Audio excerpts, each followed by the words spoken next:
Maurice, Abhishek have joined. Okay. So we are online now. My glasses. Is it okay to be quiet?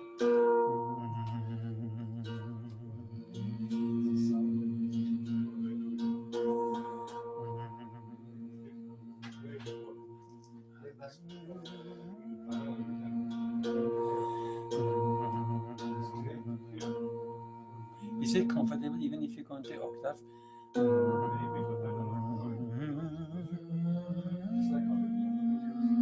I could just do that note in your octave. Just that last one. It's okay if I take the higher octave? Or? Yeah. No, I wonder. Where are you? You singing in octave and this?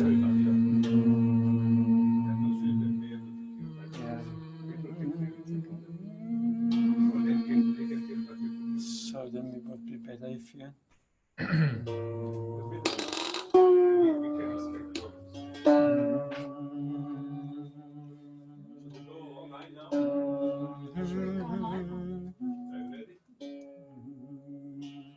Yeah. Okay. 10 people are waiting. I'm admitting people in. Okay, let them all in. Anand. Try to chat with someone. Hello.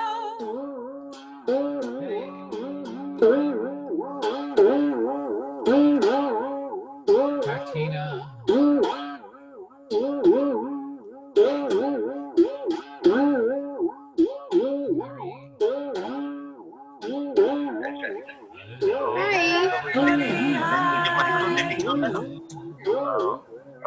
Microscope के नीचे setting होता है Martina looks very cozy. Yeah. Sorry, I'm sorry. With the mic already. Hello. It's okay.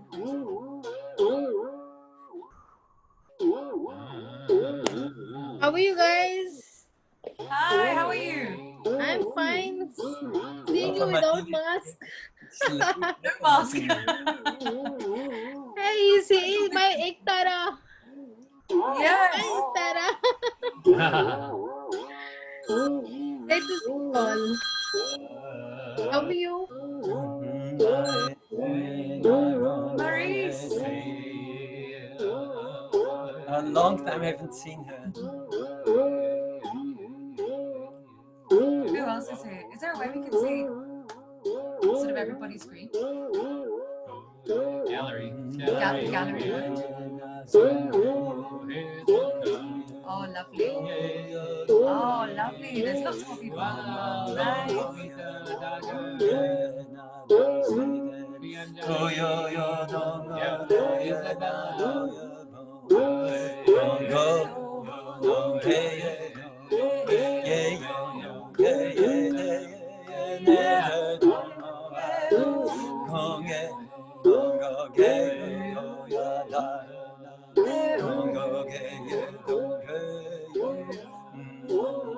You can join in with humming. We're just tuning, waiting for everybody to come. Just catch the tune and wherever it fits for you.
We're just waiting that everybody comes together, and what we're doing is pulsing toning.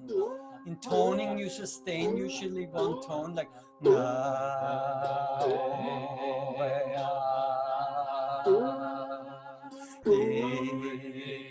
You can see Joseph is very excited, so he's pulsing. Tong ya tong go yo na te ye to yo yo ay no no ke ya no ye no ye go yo do yo tong go yo tong Congo yo ke to yo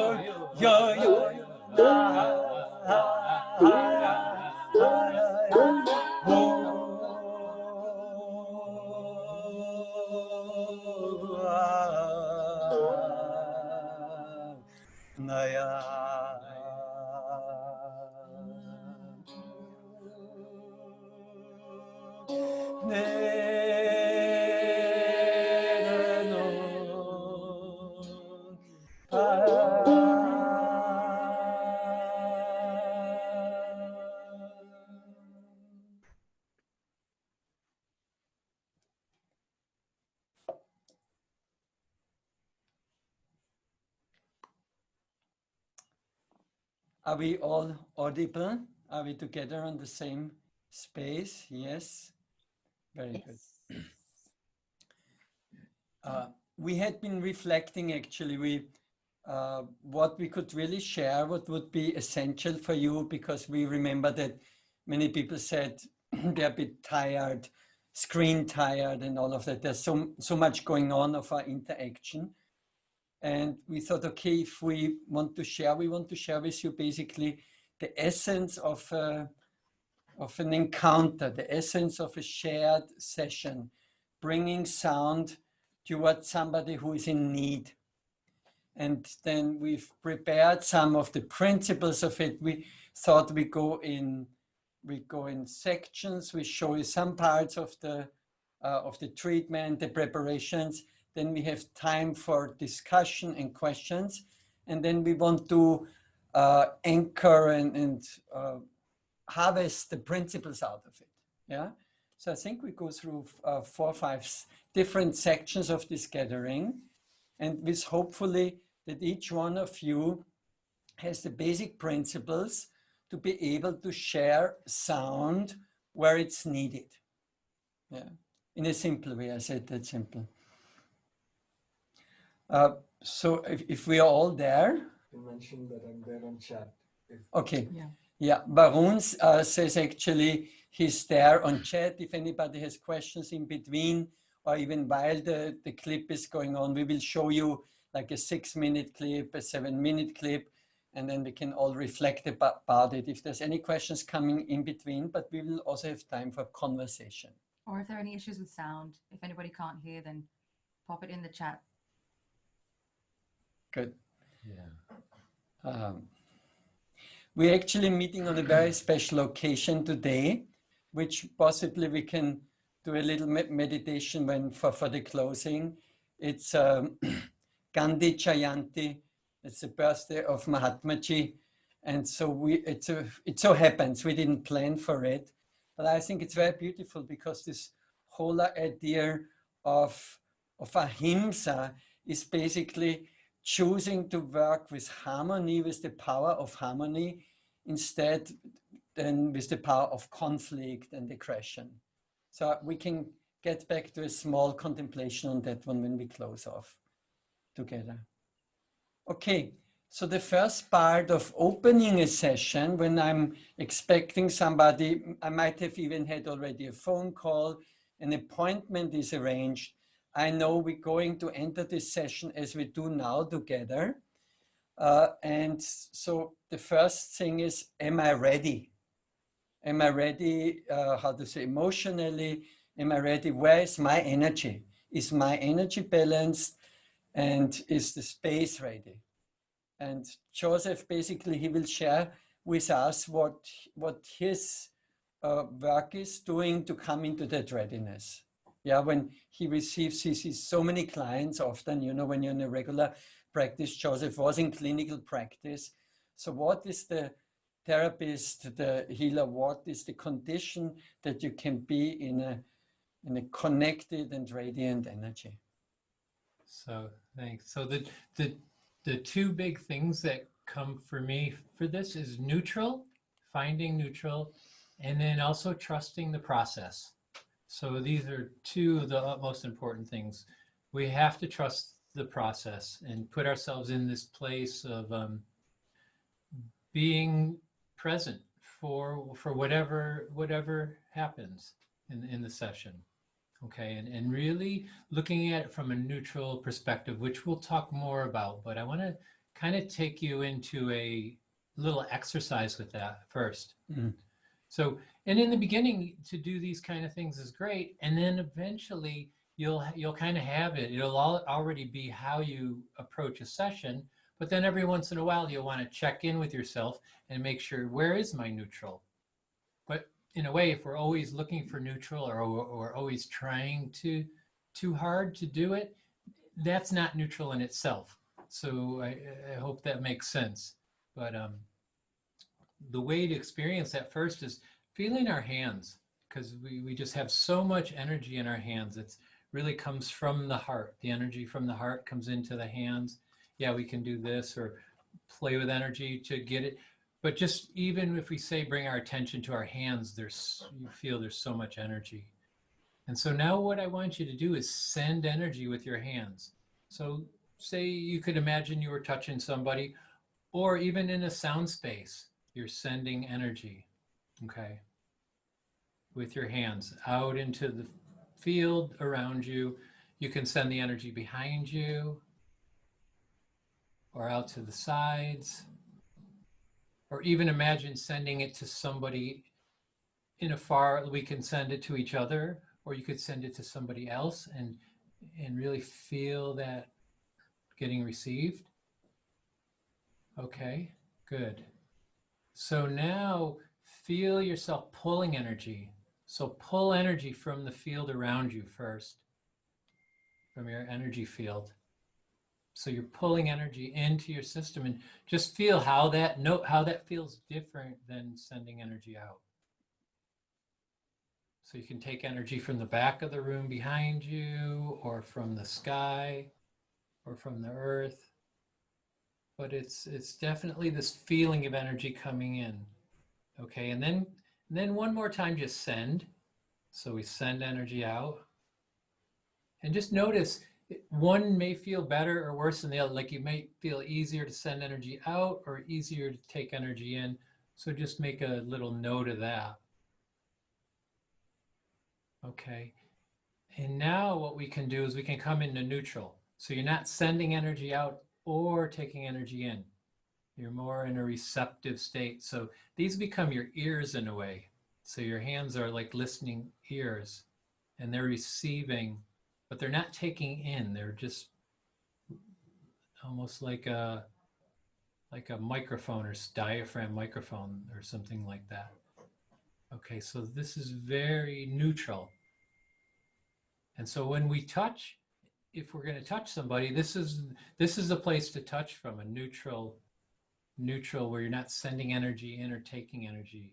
And if you notice that all of a sudden you put your hands on somebody and your energy goes in, then you make a note of that so you can come back to neutral. Or if you put your hands on somebody and energy comes into you, you're pulling energy or you're sending energy. Either one, you just come back into neutral. Okay? So now what I want you to do is imagine, instead of your hands, it's your whole body becomes the receiver. Okay?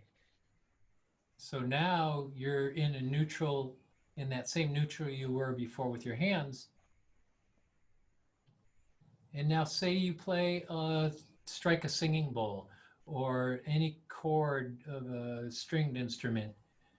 You really want to feel from that space. You want to feel the sound from that neutral space. Okay, so now our bodies become receivers and receptors in a way. So that's really the number, there's a lot of other things we'll talk about, but that's the disposition. And we'll find ourselves in our midline naturally when we come into neutral. We'll come into this sense of presence right away, is what we'll notice. And this will help to ground us. And then any other grounding exercises you find, because people need different amounts of grounding. So what I would say is always kind of keep cultivating what that is for you, you know, and this is why it's a hard thing to teach, because grounding for somebody else is different than grounding for another person. So you have to kind of monitor that yourself. Am I grounded? Am I not grounded? But if you come to neutral, you're going to be in the perfect spot to like make that assessment in a really clear way. And also when you're working with people, people will shift your energy as they come in. So now you have to recalibrate your neutral, okay? And that'll become natural. You'll just really understand how you do it. And it'll be different than the way anyone else does it. So just to really cultivate that in yourself. And hopefully we're going to go over this treatment that we did with Nushka, and hopefully you'll understand and be able to apply some of these principles. And like Aurelio said before, we're going to show examples of how he does things, how I do things. Not that we do them that way every single time. My session could look completely different sometimes, and his would look completely different, but we're giving you a couple examples. But what to keep in mind is, how will you do it? What's your comfort range? So it's not so much a copy paste thing. It's like finding your own way, because everyone's going to have a unique way, and that's what you want to cultivate, is your unique way of interfacing. But the principles stay the same no matter what, as far as I can see. Thank you, Joseph. The beauty, I think, of the neutral is that we're the same times receiver and transmitter. Yeah. If you know of many of the mudras of the Buddha is actually containing the energy, receiving the energy, and broadcasting it. In many of the Tibetan statues, it's that balance between receiving and giving in that way, broadcasting. But the beautiful thing is in neutral, it's the two of them, they work simultaneously. Yeah. Huh? We're in that space of being that neutral channel instrument. Yeah, and I think it's important to note that the broadcasting comes because of the neutrality. Yeah. And because now you just become an amplifier for consciousness, or whatever you want to call the universal energy, universal force. Yeah, amplify is a good word. Yeah. Okay, so that's the work of when you offer something, because you want to be clear that your energy is space is whole. So if we move into the next, we're almost getting ready for the first clip. So then basically, let's say there's an encounter. We even had some film shoots where there was a knock on the door and Anushka would walk in, and we said, no, we don't need to mock it up, because every situation is differently. But so basically, I sat down with Anushka, and I thought we can even share into that part of the session, the first part of it. We can do that together, so that, because it's clear in one way, we're watching a session for the purpose of study, but how to say, in that quantum coherence, everything is connected. You might even encounter some deep space in watching that session. Yeah, we're all participating in that process, so to say. So I'm inviting you, and that's what I did basically with Anushka before going into this session. Just check in your physical domain. How are you doing at this moment physically in your body? Are you tired? Are you tense? Are you energized? Do you feel the vibrancy of the full moon? That's also happening. There's full moon today. Are you getting something of that energy? Where are you present in your system? Is one part of your body calling your attention? What are the different densities in the body? Is the energy equally distributed, or some parts holding, dense? Just checking in your physical. And that's the first part. There's a client there. I want to say, hey, are there symptoms? Are you in pain? Yeah, so that's usually that we start on the physical. So there's that domain. Now if we go on this subtler, next kosher, we could even say the layer of the being, check in your energetic body, which is also the emotional body. How is it for you at this moment? Did you have just recently a strong encounter? Was there something happening in your space which actually was maybe inspiring or upsetting, exhilarating? What's there in your emotional, in your energetic space?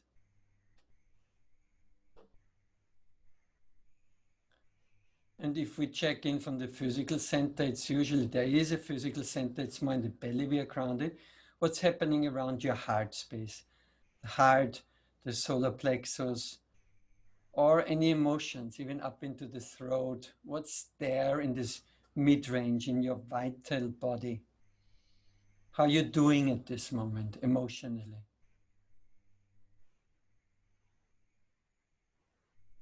And then often it can also be in a session, it starts actually off because people say, no, I'm okay physically, but my mind is just racing. Yeah. Okay. So let's check in the third layer of the being. Yeah. So we had the physical, we check in the emotional, and that's what I did basically in our dialogue. So we show you only the last bit of it with Anushka. So then I said, so how are you doing? What's going on in your mind space? What's occupying you? Yeah. What's in that even subtler frequency? What's happening there? Yeah. Is it clear? Is it quiet? Is it fragile? Is it agitated? What's the general vibration in your mental sphere? Okay, I think that's it. That was the basic. We spoke about those 3 different states. And we see now the first part of the clips which we had taken a few days ago. I'm still having this check-in with Anushka and basically inviting her into setting an intent for the session. Yeah. So we can even do that symbolically, like before we really move into this study now, just take a moment and say, hey, for this time together, we're gathering after quite some weeks. What's the intent for you in this session? Is what's important for you? What would enrich you? Yeah, what would offer you a positive output? Just let's spend just a little bit of a time, because if we bring all our intent together for a fruitful learning and study session, we are co-creating it.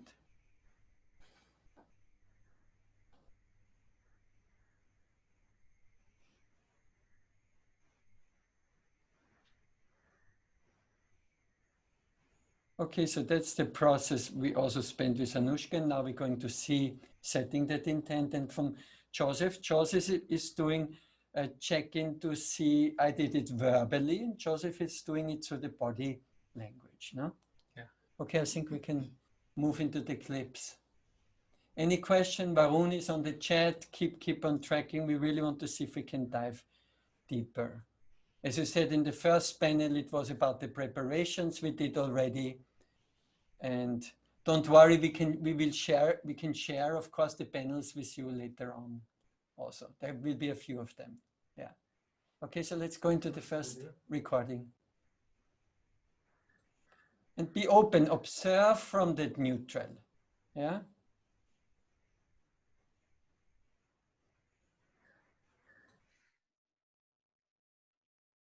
If that's okay, can I just try? Give me yeah, that's okay. Give me this. Are you left-handed? Right-handed. Okay. Just a moment.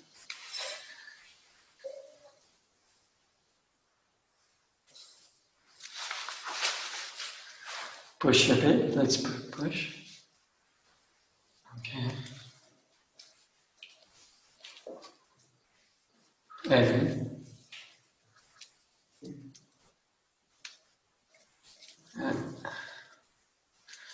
Can you let your weight go a bit? Hang back.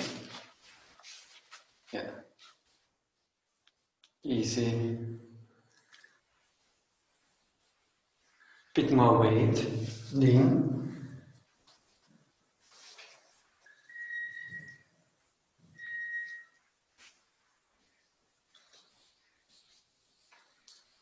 Okay.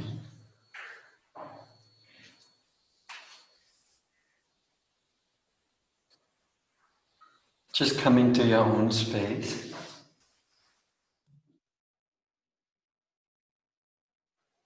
Just find that connection between your sitting, there's a safe ground, we're in a safe place, and just connect upwards through your body, through your spine, the top of the head. Just find that vertical axis between the below and the above.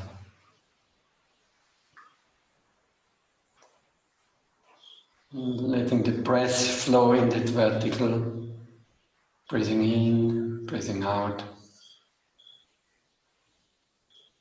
And see if there's an intent you want to set for that session.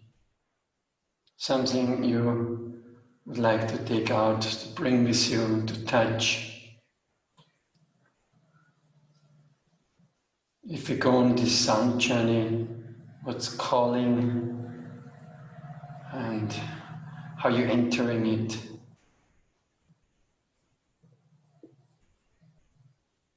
Just breathe that intent in your system, into all the cells of your body.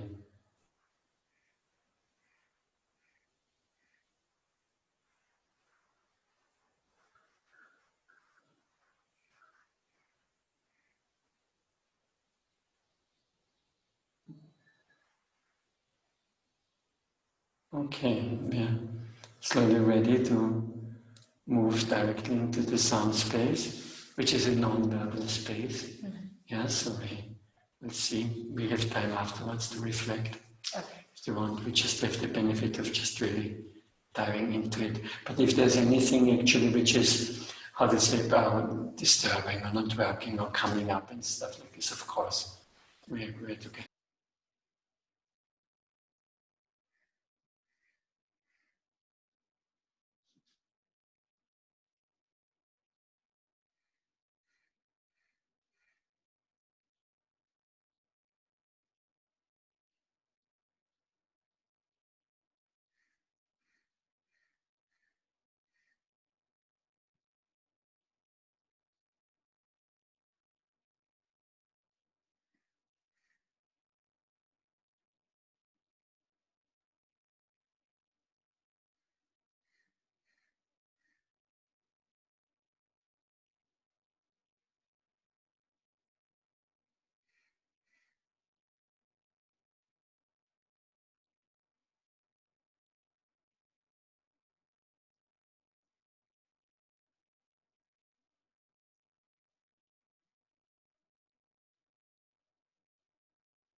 And the occiput. So the occiput is the cranial bone that you'll feel right at the top.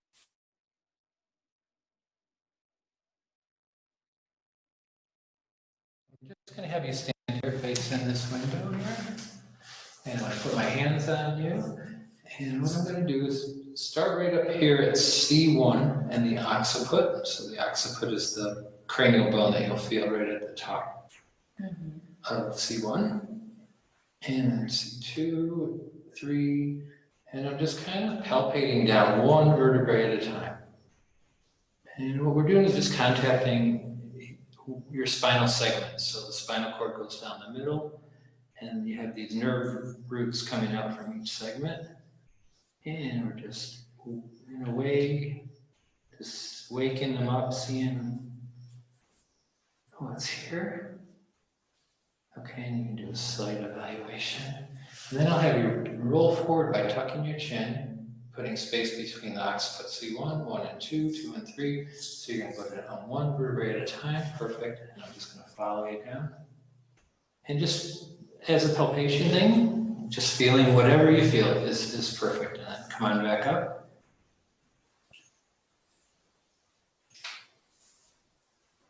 Great. And then you're going to slide back to the right. Let your arm just drag down. And now just stabilize the hip. Great. And then come on back up. So you go all the way down to the sacrum. Great. And then all the way back up. And first tipping. So we'll call this lateral flexion. And then come back up. Great, just feeling yourself on the vertical midline, going straight down through your spinal cord, through the tailbone, into the core of the earth. You're just going to rotate your head on that midline from C1 on 2, 2 on 3. Right, one vertebrae at a time. I'll stabilize the hips again. We come around. Great, and then back. And then through the center line and start with the chin. Yep. That's it. Great. Perfect.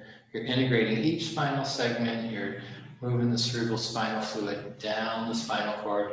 And this is going to integrate the whole body tissue.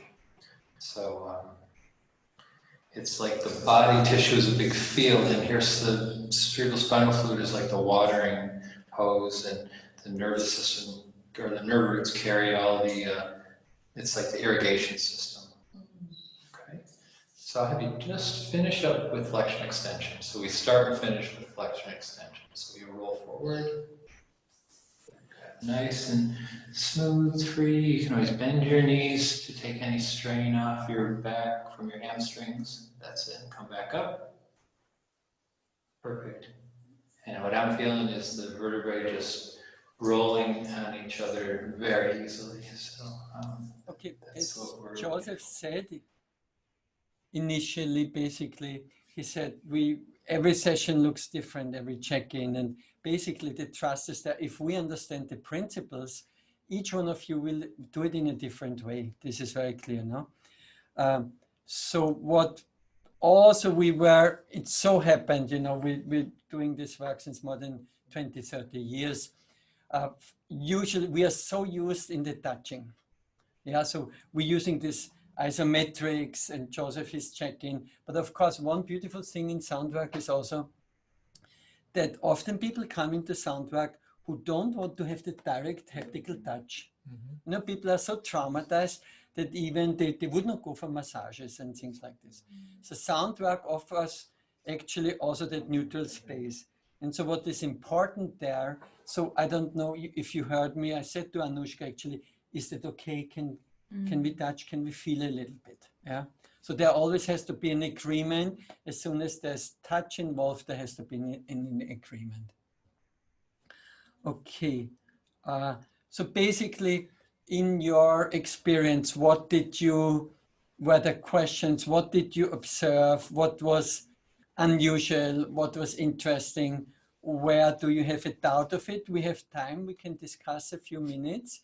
And then we have basically prepared a panel showing some of the principles behind that first part, which we call the anamnese, the tuning into the session, basically the preparation for the sound session. Yeah, we missed a certain part where gallery view.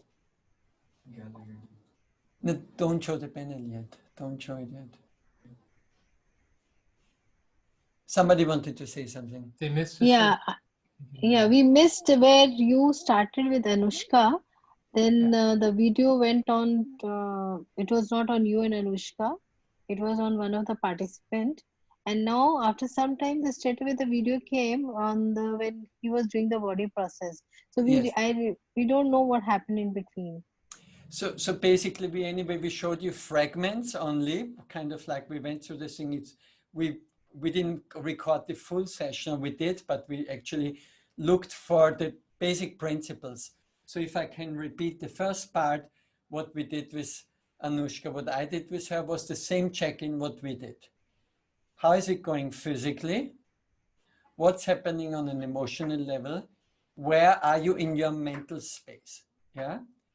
That was about it. And Anushka told a little bit why she came and with what issues she's bringing into the session. Yeah. Okay. And we thought actually, because I mean, that could be when we're working on a case study interesting, but we wanted to do really an authentic thing. Yeah. And so we thought that's maybe even, how to say, not necessary, because each one of you is bringing something into this learning session and the treatment session. Okay. So, yeah, so that was the first part basically. And then Joseph did his part. Joseph also had two parts actually in his anamnese. He first spoke with Anushka, what is happening, how you're doing and all of that. And then he said, can I check something actually on your body? And he did it in two ways. One, he did actually without touching, but then we felt the second thing, it was more telling of what the work is about. There's a question. There's a question, yeah. From Martina. Yeah. What was the intention of the touch at the beginning? Setting into a meditation posture, feeling her posture. Okay. Was that it?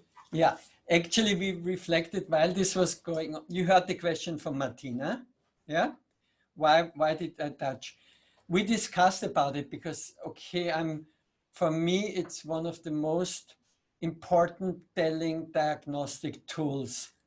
And actually it was not planned, but because we went this authentic process, I said to Anushka, is it okay that I can check in with you physically? And basically then Joseph said, oh, you did this isometric thing with her. For me, I get lots of information of the touch, of the temperature, of the weight and pushing. I see where tension in the body is, how much energy is in the body. But that's kind of like over 20 years of experience. Yeah. So in that way, as I said, we just did what we usually do. But if we would do it kind of like in a very Packer singular sound context, it would not be necessary. Yeah.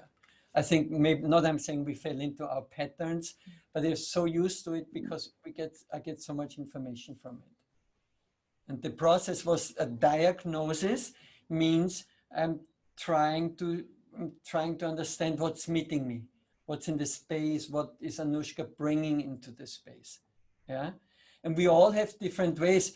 Some of us are more cognitive, others feel immediately the energy of the person you're facing. Yeah, you get immediately what's there. And I kind of like, for me, the touch is very helpful. Maybe you can say something because you work with it and you don't work. You had both options. Yeah, I mean, for me, the touch is helpful and I can really connect into the body, but in a way I can also do it by just watching her roll forward. Why I like the touch is then I can help guide her motions. But say you don't touch people, you don't have a license to touch people, you can still do that same exact process of having someone roll down off the midline one vertebrae at a time. And you're observing how smooth, where there might be places where she maybe bends this way or this way when she's rolling down. So you start to observe the bodies. And if you do that over and over again, I would suggest set like a little protocol that you do every time for 5 sessions. And then you'll start to get information. So you'll be watching how smoothly they move. You can even assess from like an element point of view. Are they moving more like earth? Are they moving more like fire or water? This kind of thing. And this is also when they're speaking to you, you can start to assess through the elements, and that's totally non-touching. But I would suggest also, if you're comfortable, start to work with your hands and start to work with neutral hands and take people down through the vertebral column and the energetics of the vertebral column. As an example, sometimes, how to say, what I'm, depending on the situation, but when a person is very wired and tense or restless, it would not work to put such a person on a treatment bed, you know, because it might agitate them more. So then, for instance, what I'm doing, what Joseph did, I mean, you checked into the body. Sometimes I go with people even in some bouncing movement, in releasing, a bit shaking. Sometimes I use rattles before I go actually in a receptive, because when you bring people into a kind of like on the sound table or something, you bring them into a receptive voice. And the question is that person ready for it? Yeah. So that's why I'm saying sometimes I even do a small rattling session and kind of a breathing, or we do stretching exercises and we breathe. When I feel that person is so blocked, if I would lay that person down on the bed, that's blockedness, it would take it into the position. Yeah. So that's all preparation. I think, Marco, you can also bring the panel on it, no? So yeah, embodying it, using the sound to helping them embody the sound. Is one of the. So we put some of those principles together. Basically what are for us crucial, because we said, we think actually if we understand the principles, it is very clear that we all will have our own and different ways of going about it. Yeah. So, but there are certain principles which are important. So here we have the neutral listening, the state of inquiry. So really holding that open space, letting your intuition come. So let your intuition channel stay open. But you want to get out of analyzing and get out of coming into hard facts. So just let the intuition flow, and you're just like footnoting things that might be interesting. You can look from the elemental perspective, earth, water, fire, air, and space all the time. You're always assessing for that through their voice, through their posturing, their movements, expressions. The face tells a lot. The speed of their movement, if they're more earth movement or more air movement. And I know we did a lot of work with that in the first module. So this is great. Energetics. Checking in with the physical, emotional, mental, and then sympathy versus empathy, right? So we can be empathic. So when people are in their story, say this is if someone's really, they're stuck in a story and they're telling you the story, we want to be empathic, but not jump in the story. So if you had that same thing, say, happen to you, and all of a sudden you go into your trauma over whatever their story is, that's this line where you're crossing from being empathic to sympathetic. And so you want to just be aware of that. And the other transference and countertransference is just that same, along that same energy. We are picking up energy from them and transferring energy. So if our energy is neutral, we're going to be in the best place to not take anything on. We don't really want to fix anybody. We're not in this fixing mode. We really want to be in a more of an amplified field state to help somebody, basically, because the job of fixing is an inner job. So what you want to do is you want to find the health in somebody, right? And if you're in a fixing mode, that means you're going to find something wrong with somebody. So you're going to kind of be like looking for what's wrong, but we want to look for the health, okay? And that's a very important note of caution, where the sound practitioners are always, how to say, accused by the music therapists, because if you're a music therapist, basically you have 3 years or 4 years of your study, you go through your own therapy.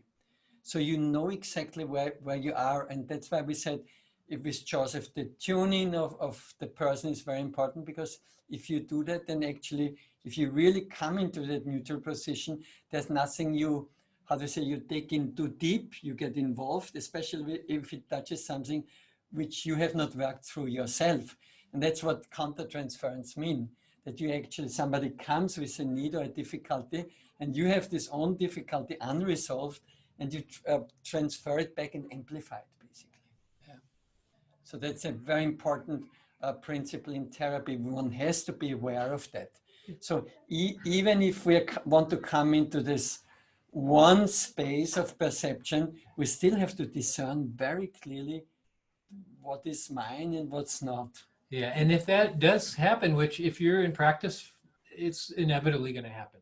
So how to deal with that is you kind of leave it outside the door. You just make a footnote. It's like, oh, okay, I'll look at this issue when I'm done with the treatment. But right now, my position is to hold space for this person. So, and not to lock them into it, like not to lock them into their own story, into the trauma. You're like, okay, let's find the health in this, you know? And a lot of times that'll actually be the doorway into your own process also. But you're not even thinking like that. You're really there for them. And then whatever's left for you after the session, you kind of go with. So can we have the gallery view? That's more useful than this. Yes. So actually, you see, quite some time, this was only the preparation.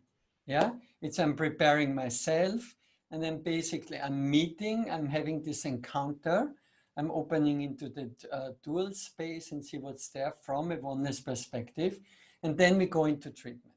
And maybe all that information which I gather, if I'm intuitive, if I'm open, it will make it clear what then I can really, I'm trusting the process, and then I can see the session will unfold. So I think we can go into the second clip, if that's okay, if there's no questions presently, and we look into the actual treatment.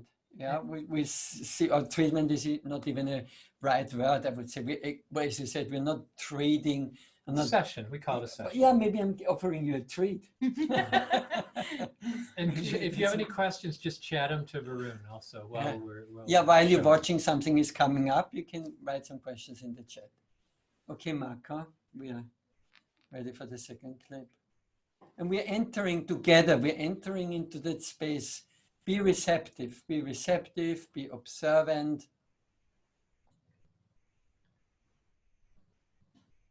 Okay, now we are really diving into sound. So you open your whole body, sense your body, sense the impact of the vibrations. And we have the good fortune today that we're sharing. We have two people here, so that the sound will be all around. From that's Joseph each joining us.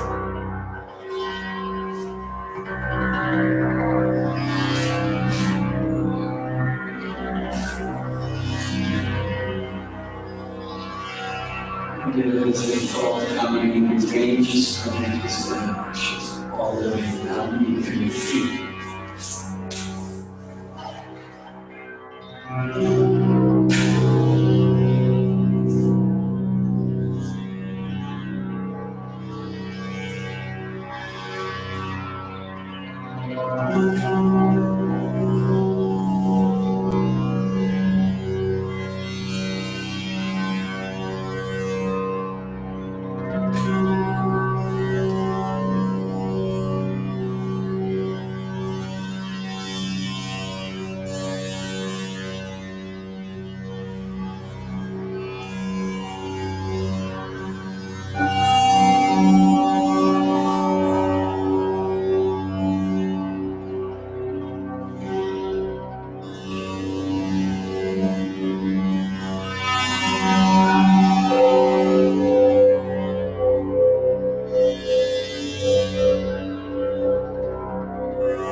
If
you're ready, you can carefully turn around. Take your time.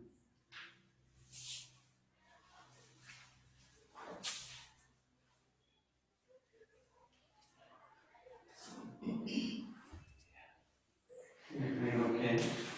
Yeah. Reconnecting.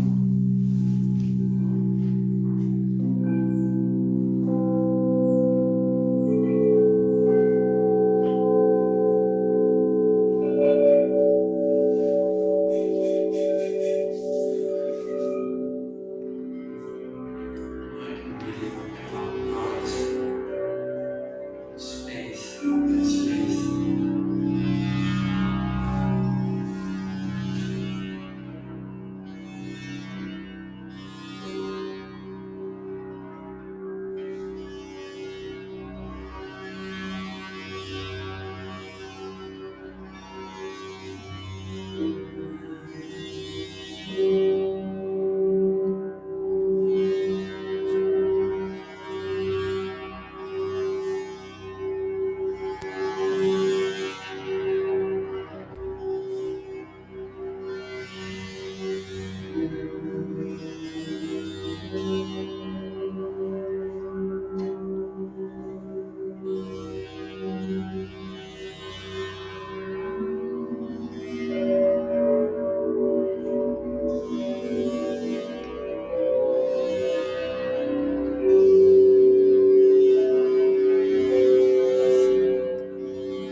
Here we go.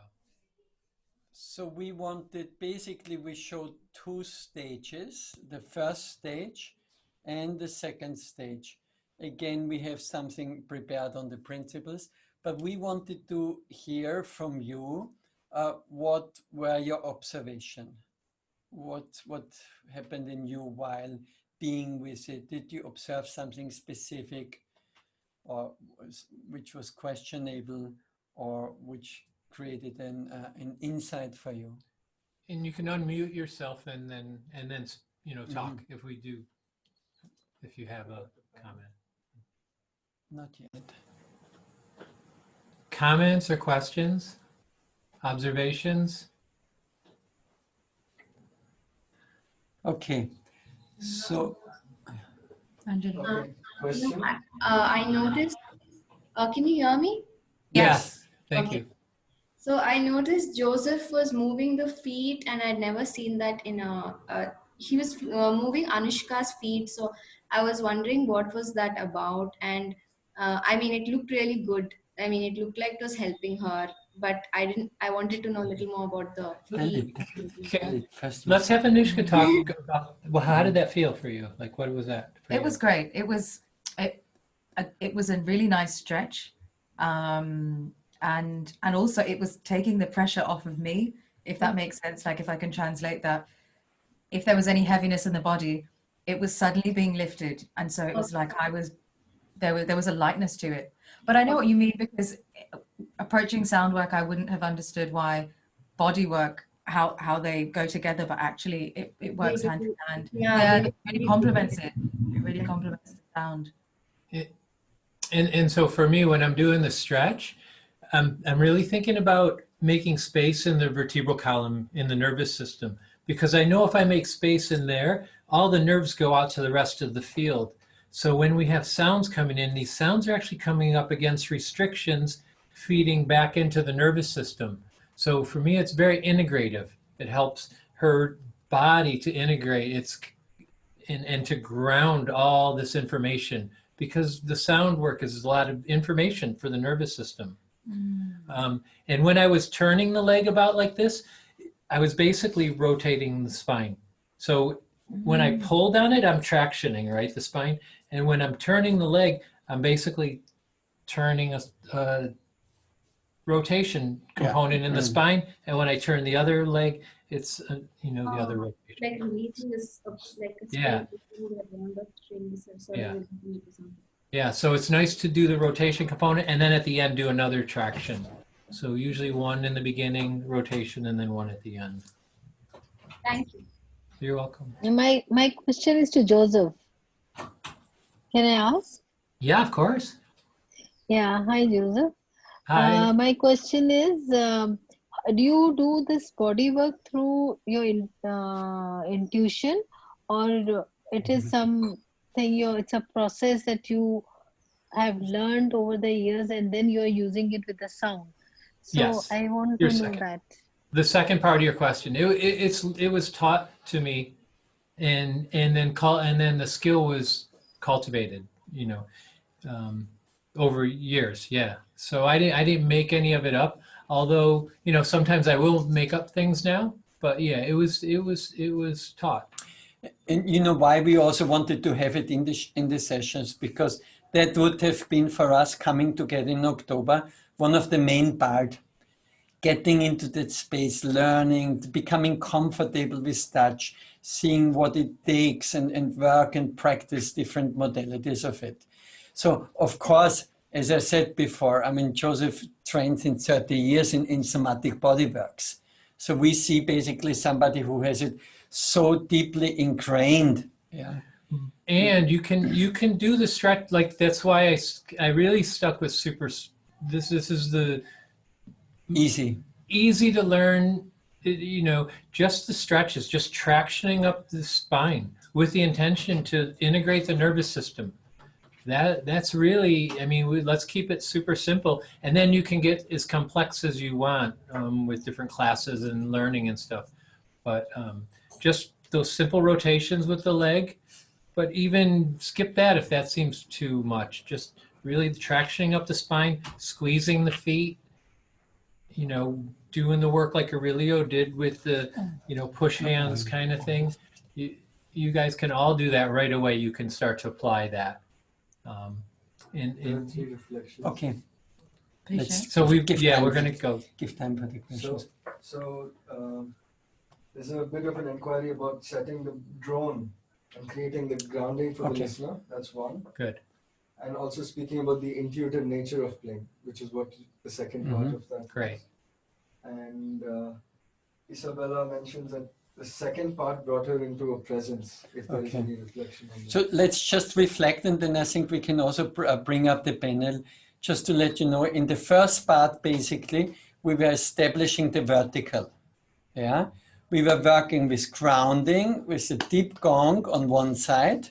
Yeah, the strings on the bed, the body is lying in the verticality of the strings, and Joseph was basically moving between the grounding gong and that spherical rotating chime. So the first part of the session was, when that's what we want to do. We want to find an alignment, because the whole session is about balancing, you know, that self-balance, self-harmonization, that process can happen. So it needs an axis. The process needs an axis. If we are clear about an axis, then things can fall into place. So that was the first part of the process. And the second part was the opening, we call it widening. Where Isabella basically, where I said you felt the presence, because in that widening, the whole space comes in. First, we're looking, I think, into the body, the energy field of the client in its verticality, having that clear. I'm not even preoccupied with the space, but if this is established, the verticality, then I go into the space and bring the possibility of the person in the space. So those two phases. Yeah? Okay, maybe you can bring up the panel. We actually thought and hoped that in kind of like in our exploration, in our observation, that we will come to those principles. Yeah, can we see it bigger? We have to see it also bigger so we can read through it. Sorry. That's okay.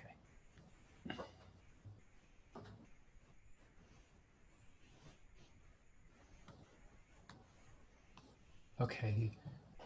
So yeah, we're signifying the beginning of the session. That was really, the bed starts playing and then that first initial gong hit. That's like, okay, that we just marked in a way the beginning of the session. And then creating safe space in a sound context is we're gently bringing the instruments in. We're not just starting to, you know, bang on the gong or anything. We're just thinking gentle. And then inviting their tissue body or their you know, their senses into an experience nice and gently. We say that here again. Supporting the alignment. This is the vertical that Aurelia was talking about. Grounding and uplifting. So we're establishing that vertical. And consolidation of the midline talks about in the body, there's this midline that starts to, this is the presence that Isabella noticed, because once the midline consolidates, this presence is available, and then the widening begins and starts. Okay, Marco, do we have a second panel in that? And there's another one after I wonder, this. it's coming after. Okay, let's just straight go into that also in the concern of time and stuff like this. I think we can, if there's no questions, we go in. There's what one there's question. Yeah? From Priyanjali about the belly down.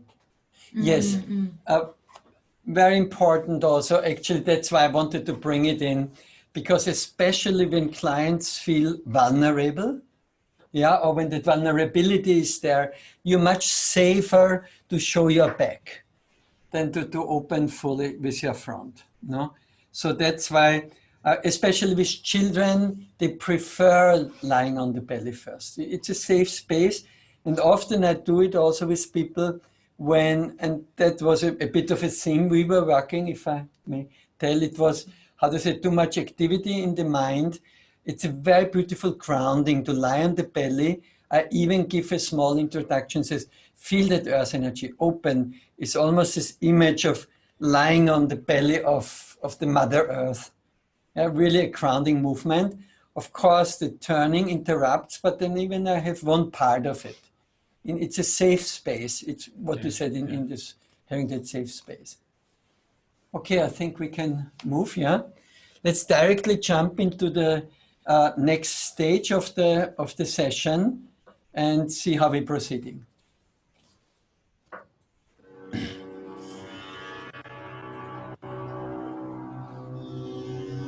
Also,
yeah, that was okay. Actually, this panel, what we're seeing now, was already part of the first session. We said the first was alignment, and then basically being ready what is happening.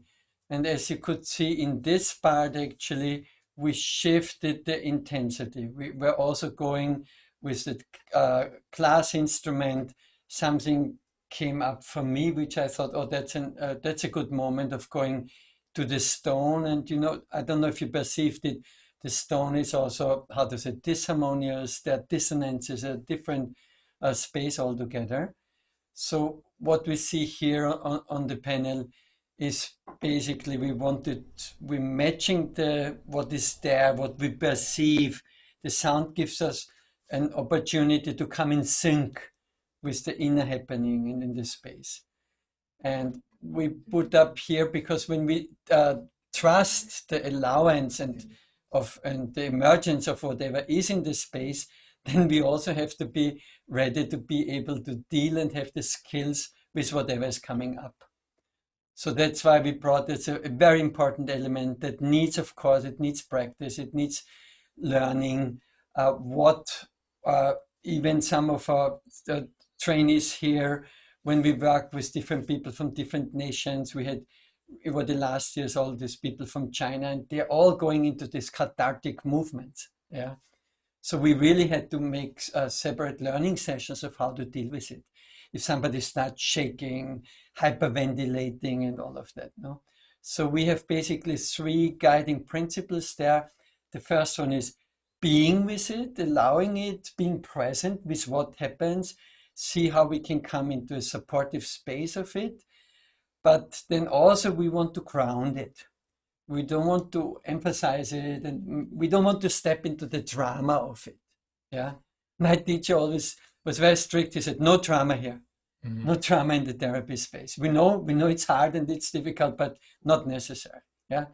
So we can do that very gently through grounding, just a very grounding, supportive touch, you know, like a super relaxed, heavy Reiki, I'm saying, yeah. And then actually, there also the possibility sometimes is I have more space in a personal treatment session. If it happens, we can go anywhere in the sessions if there's not another appointment. If the space is there, we can go into traumatic work because that's the essence of the work. But for instance, often in group sessions where you even give a sound healing and one person comes into very difficult space and it might, how to say, disturb the whole setup, then often I'm not shy about kind of like seeing if I can catch it, if I can ground it, and I can also stop it and end it and says, hey, let's park that here for this moment. Yeah. It was not necessary in the session with Anushka. So, okay, so that was about how to deal when things are coming up. So that's really the experience is talking about it. There are a few questions. Just an add-on question about the intensity of sound. If somebody comes into a cathartic process and then do you lower the intensity of sound? Do you stop playing? Yeah. I hope you hear the questions when Varun is putting them into the space. It was about following with the sound, which intensity are you matching? And usually, I don't know what your experience, Joseph, is. I usually actually, again, come into this ISO principle and match the intensity of the trauma first. So I'm catching it, even if a person is crying or something like this, or coming into some convulsions, I increase the intensity and then I use the sound of decreasing it, grounding it. So I pick it up in intense sound and then bring it down, and then they hear that the sound is going down and that it helps the system also to ground it. So I can actually, in a very beautiful way, use the sound of grounding the experience. And then often even maybe for a moment also come into full stillness. That's also helpful. Yeah, because then people hear themselves. If they're sobbing and things like this, then they hear themselves. I can allow that. And then maybe some soothing intervention. I can say something, and then I start the music soothe. And that, again, sound is a beautiful, amazing tool in those situations, actually. Yeah, I mean, that's exactly what I do is you match it. Match it exactly. You don't want to intensify it. And then you're going to match it and then start to bring it into more harmony. So, and this is also where the assessment comes in valuable. It depends on who I'm working with exactly. Like if I know someone comes in with a whole list of ailments, I'm going to be more on the side of not to play with that too much. Exactly. But if someone's got a strong system and they're coming in with a very strong system, I'll hold that edge so that they can find their healing, they can get through their resistance, and then gently bring it down, and this is psychoacoustics. You bring the heartbeat down, you can slow down the rate, even like this. I think what's very important, and it's how to say, very legitimate that your own feeling is there also. If somebody is in a traumatic situation, one has to be also with the shift in ourselves, because I might get very nervous. I might lose my grounding with it. So it's very important to check also your energies and your need in that situation. If you are ready actually to go into a big wave of some deep release work, then you can go with it. If you're yourself not fully in that space, then you ground it. So I think that's very important. What we had, one of the last things, we don't see the panel right now anymore, but there was this noticing a shift in the space, usually, and I think it's happened now in the coming clip, basically where you perceive that something is changing in the space, or suddenly those bells sound different, or there's a market shift. It usually happens in every session. Yeah, in a group, definitely in a for me stronger in an individual setup than in a group. Of course, when you give a sound burst, there can be a shift, but in an individual setting, it's really, you can sense it when there is something is shifting, something is happening in the space and settling. Yeah, it's more evident. Abhishek has a very specific question. Good. Can grounding in that moment allow for a deeper trauma at a later time? Is there an experience of this? Yeah, very important. Usually, how to say, with traumatic experiences, Abhishek, now it's good to see you there on the screen. Yeah, it's not the postponement. It's that I think what is very important that what we say, you match it, you find it, you meet it. It's first you have to recognize it and honor it. It's very important to see this is there, this is present from wherever it comes. It doesn't need to, when a kid falls or something like this, what you do with the kid. You first, you take care of it. And then you see what's the magnitude of that fall. Then you adjust and you see, and you pat it down or something. Says, come on, nothing happened. Yeah. So what I'm saying, if you ground it, definitely in the reflection, Abhishek, after the session, and we will come to that, it will be present. If you will, because we, as we have an entry into the session, we go into an intensive non-verbal space. There will be a reflection on it, and if that happens, something happens strong in the session, naturally it will come up, and then one can work with agreements, and one finds an agreement space and says, hey, that was very strong, shouldn't we focus on that, work on that in the next session? That's usually what happens now. Okay, I think is the pace works for you. Shall we go into the next clip? Yeah? Okay. So we're coming basically into the closing rounding. Integration. Something was opened, there was an intensity there. The sound was also stronger. And now in this, now we come into an integration. We perceived something shifted in the space, and we said, hey, now we can round it off. Yeah.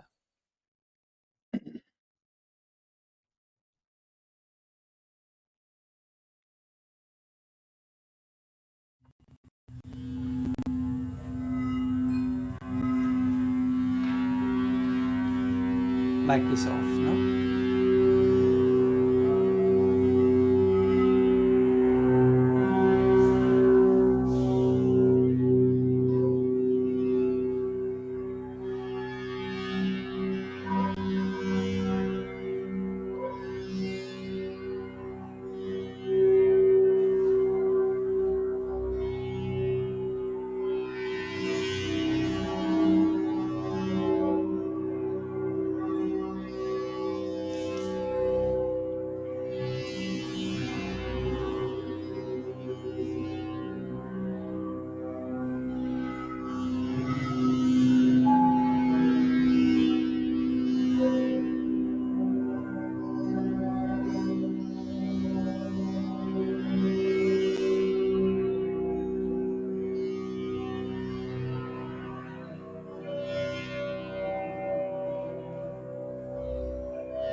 Okay. Um, Maybe I think, I mean, there will be your observations there. I maybe I Yeah, wanted let's to hear check from with let's hear wanted to from check yeah. with you basically, but maybe let's hear from them and then Yeah. yeah. Okay. Okay, so observations from your side.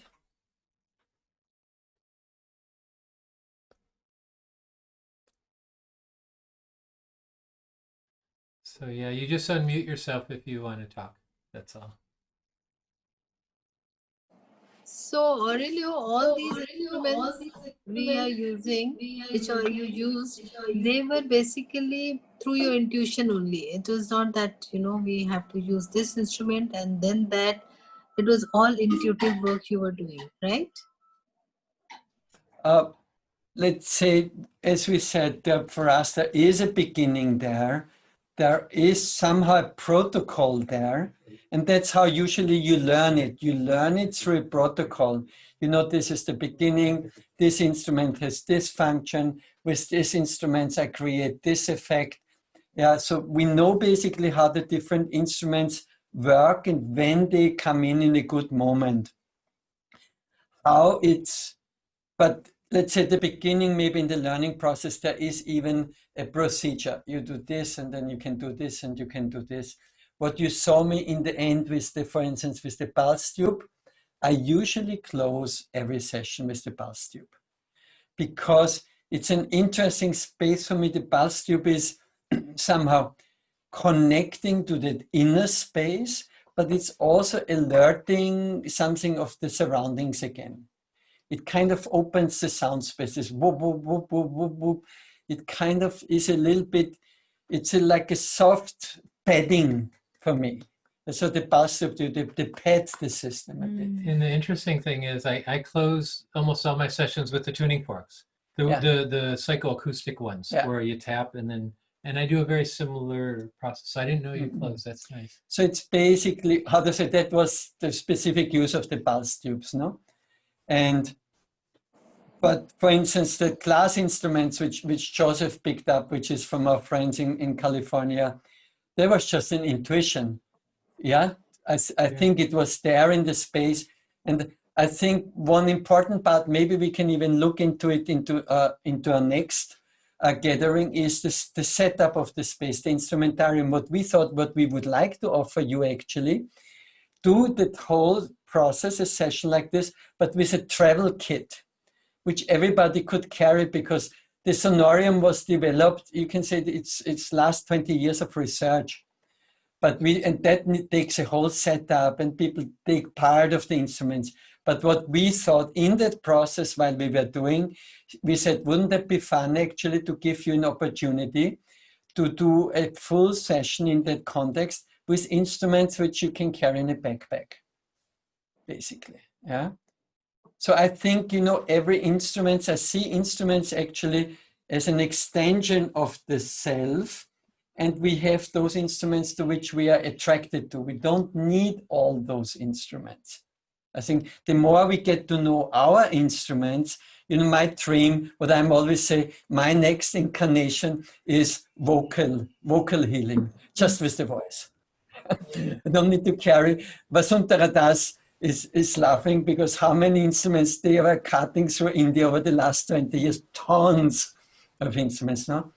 And so eventually the more our instrument is tuned, the more we become resonating fields, we are independent of instruments. I can, even if I had this Russian healer with the voice, he could create the impact of a gong with his voice. No? There's a question about the Thank frame you. drum. What's the question? There's a question about the frame drum. Was it to bring the person back? So yeah, there was a question about the frame drum. Is it to bring the person back? It was a way to really integrate the session for me. And what I noticed is when I started playing it, she kind of dropped deep into a process. And I noticed that because her eyes, the REMs in her eyelids, there was a lot of activity. And so I felt like, okay, we're getting ready to close the session. And I kind of had it close to the body in the beginning because I want the body to really resonate, because this is, to me, this was like the end integration of the session. Let all the cells communicate with each other and let the vibration be really strong. But then I backed off and I went away and I made the sound more faint, and I also made it farther away. So it's this kind of fading off, if you would. Marco, So you can that bring was in the very, panel. very intentional, based on, it wasn't preconceived. It was in the moment, like, okay, this is the instrument that was the choice instrument for that moment. So yeah, and it was really signifying the, I could skip to the bottom line, signifying the end. That was the pulse tubes, but the drum was like the end before the end, kind of, if you would. Yeah, what you said, actually, you used it also as conscious retreating. Conscious retreating. Remember, you were there, and then we basically together, we kind of like, I think, zoomed out of it. Very important that, as we said, usually for me, the sound session in itself, it's a non-verbal space with the provision here, if there's something, of course, we can speak and you can say what doesn't work and all of that. But very important to mark the beginning and to signify the end. I learned it. It's very important also that the energy rounds off and that we say, hey, that was that space. And as you would see, the last part of it is the coming back. Yeah, coming back, sitting up, and that's a specific process again. Yeah, but often when that session is, the end is signified through a symbol, or you have your own ways, then basically it's really giving space. Because often in these last moments, even then in silence, the whole assimilation can happen. So Joseph and me, we have the same practice when the session is finished, that we basically, if the circumstances are okay with that, we step out of the room. We go, we wash our hands and stuff like this. And I realized often that it's very important for the people when they have gone through an intensive process that they have the space for themselves. Or maybe because when I was in treatment sessions, I loved that space. Same. When the therapist is out, that's kind of like where usually for me, where everything integrates. Yeah. And this is something we talked about too, if you remember. Sometimes people have abandonment issues, and if you get that in the intake beforehand, or if you recognize that that could be a possibility, then you leave the space consciously, where I'm leaving the space, but I'm not leaving. I leave the door open. I leave the door open sometimes, and just let some of your presence still, kind of be holding the space for those kind of issues, so that someone that was maybe traumatized with that wouldn't re-traumatize. About the use of voice. Yeah. Did we? Yeah. Where you came in gently with them. Yeah. Actually, the question is about using of the voice. There was one moment where somehow I use the voice, that's really intuitively. Yeah. It's only when it touches me. I wouldn't use the voice for something. Again, when it comes from that neutral space, then I let it flow. And I think there was some vulnerability there, and I reflected it. And do you remember that moment? What was it for you? For me, in the session, it became quite clear that I got this sudden rush of sensations in the mind as well as in the body. And it made me feel like, so the things that were troubling me, for instance, kind of appeared, and they presented themselves as, okay, look here, and look here. These are the things that you're struggling with.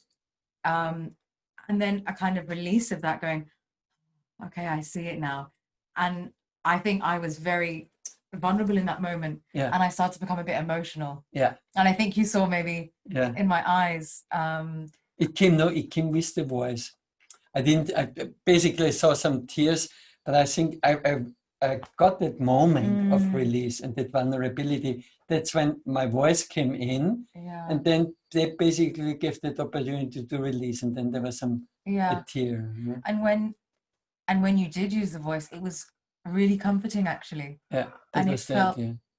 I mean, the voice for me is one of my favorite instruments. And it's the most personal instrument. You know, you have your own tone, you have your own, it's human. It's the most human of instruments. So for me to have that sound as part of the treatment or the session was really, really wonderful. It was comforting, it was nurturing, it was warm, it was everything I needed in that present moment. So it provided that kind of sonic hug or something, which was interesting. Good. Can we have the shared space The here? gallery, Did we see gallery? So. Okay, so basically those are were the elements of the session.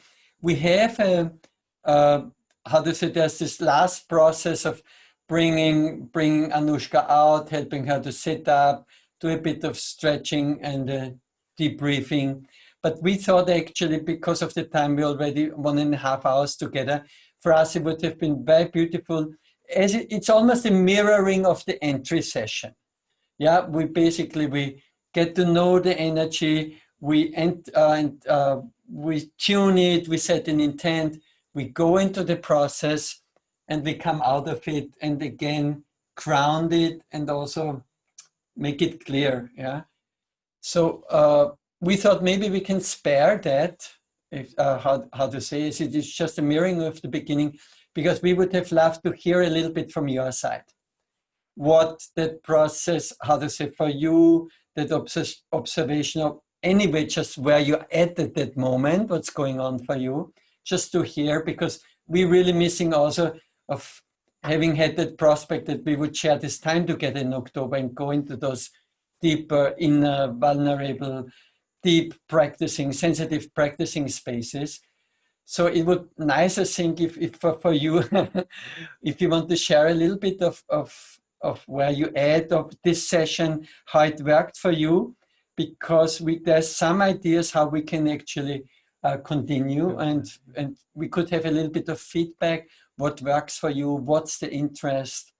Yeah, so maybe we can do that, and then we close off. Varun he's sitting in the studio side, but he has a chant prepared so that we can close together in a chant and do a little bit of a global context. Yeah, here's Varun. Yeah. Okay, so Marissa, how is it in Brazil? What is happening for you? How was your observation? How did that session work for you? Hello. Hi. Wow. Nice to see you all. It's amazing. It's amazing. Everything is good. Everything is good. Lots of learnings in all senses, but it's been an interesting process. 6 months already I'm here. And regarding the session and the format itself, for me was very, I pretty much agree with you when you said that while the session was running there, we were receiving somehow the session as well. No, in a like the quantum field, I pretty much I felt lots of feelings. Yeah,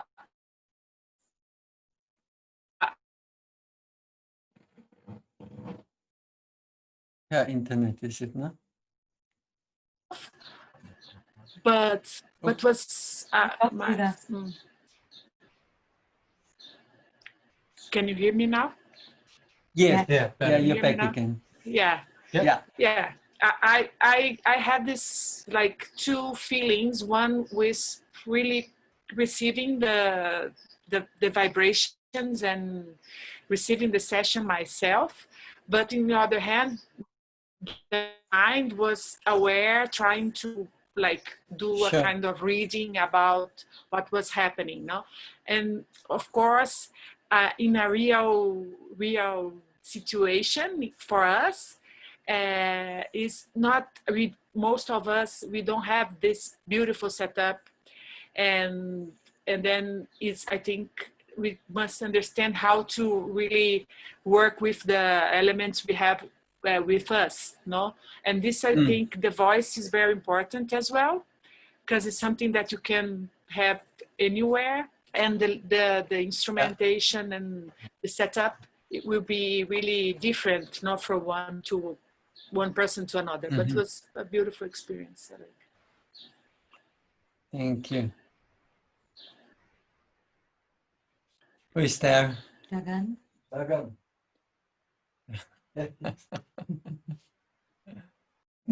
Martina is ready. Martina, say something. It's evening already in Bali, no? You're a little bit Yes, ahead. it's evening with 2.5 hours ahead. Can you hear me well? Yeah. Very well, Okay, cool. very well. Yeah, it's so lovely to see you. Yeah. For me, this format works really well with the clips and the talking and the screen share and everything. So loved it. And yeah, happy to continue. Yeah.